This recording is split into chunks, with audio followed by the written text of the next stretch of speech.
Hey you, ever heard of Outkast? Now this is a bit different from my normal videos because if you haven't heard of Outkast, you need to finish this video and immediately go listen to what we're about to talk about, which is the Speakerboxxx / The Love Below.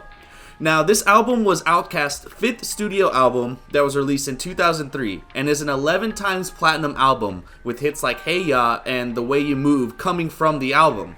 The reason I want to talk about this album is because 1, I love Outkast, and 2, I want to talk about how this album came to be and some of the really cool things that we learned after the album came out. Sounds interesting? Let's get right into it.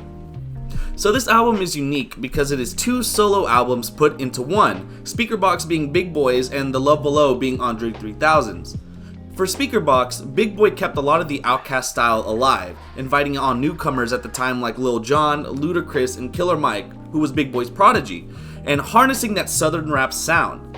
The side features amazing tracks like Ghetto Music, which is unapologetically funky, and Tomb of the Boom, which has a cute little intro where Big Boy's son raps over the track before the actual track starts. For Love Below, Andre 3000 wanted to tell a story, and tell a story he did.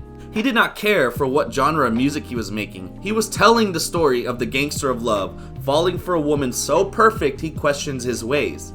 His influences were all over the place, and he even plays more than 20 instruments across the entire album, showing his desire to be independent. You can see how important the story was over the music itself with the track Hey Ya.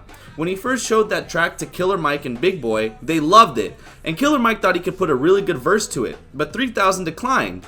He knew Killer Mike would kill the track, but he also knew he would kill the track, making it into another rap song as 3000 put it.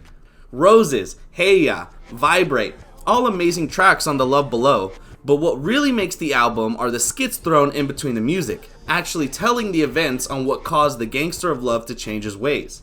So the question is, have you listened to the album?